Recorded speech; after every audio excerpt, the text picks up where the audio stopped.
سنو، خرگوش حلال ہے یا حرام؟ بہت ہی بہترین سوال کیا ہے کہ آج حلال اور حرام میں کوئی تمیز نہیں رہ گئی۔ یاد رکھیے گا کہ حلال میں بے پناہ بے حساب برکت پوشیدہ ہے، جبکہ حرام انسان کو حرام کاریوں کے دلدل میں ایسا پھنسا دیتا ہے کہ پھر اس کی 7 پشتیں بھی اس دلدل سے نکل نہیں پاتی۔ اس قوم سے پہلے جتنی بھی قومیں آئیں وہ اپنے رب کی نافرمانی کی وجہ سے عذاب خدا کی مستحق ہوئیں، جبکہ اس قوم کا حساب روز محشر لیا جائے گا۔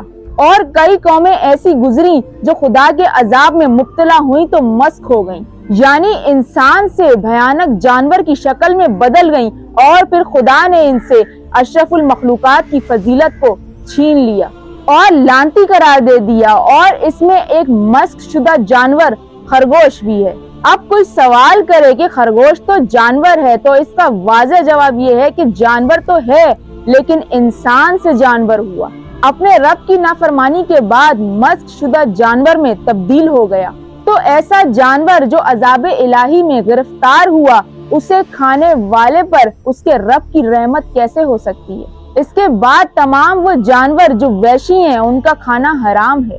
اب ذرا غور کیجئے گا کہ یہ معاملہ کھانے سے ریلیٹڈ ہے، جبکہ رسول اللہ نے فرمایا کہ اس جگہ بھی نہ جانا جہاں عذاب الہی آیا ہو، اور خبردار کیا کہ ایسی جگہوں اور ایسی چیزوں سے دور رہو جو عذاب الہی کی مستحق ہوئی ہیں۔ اس کے بعد بھی اگر کوئی یہ کہے کہ ہم نہیں مانتے یا ہمارے یہاں ایسا کچھ نہیں بتایا گیا، تو آپ یہ دیکھیے کہ آپ کے بڑے کس کے شاگرد ہیں۔ اگر امام جعفر صادق علیہ السلام کے شاگرد ہیں تو امام جعفر صادق علیہ السلام جو کہ اہل بیت میں سے ہیں، تو تمہیں امام کی بات سمجھنی کیوں مشکل لگتی ہے؟ امام جعفر صادق علیہ السلام فرماتے ہیں کہ تحقیق و علم کے دروازے کھلے ہیں، تم کیوں غور نہیں کرتے؟ کیوں غفلت میں ہو اور کیوں کسی ایسے کی پیروی میں ہو جس نے تمہیں ہم سے دور رکھا ہوا ہے؟ اس کے بعد امام جعفر صادق علیہ السلام فرماتے ہیں کہ یہ جانور ایسی عورت تھی جو طہارت نہیں کرتی تھی، اب چاہے اس میں نر ہو یا مادہ ہو، نسل اسی سے تھی تو مسخ ہوئی۔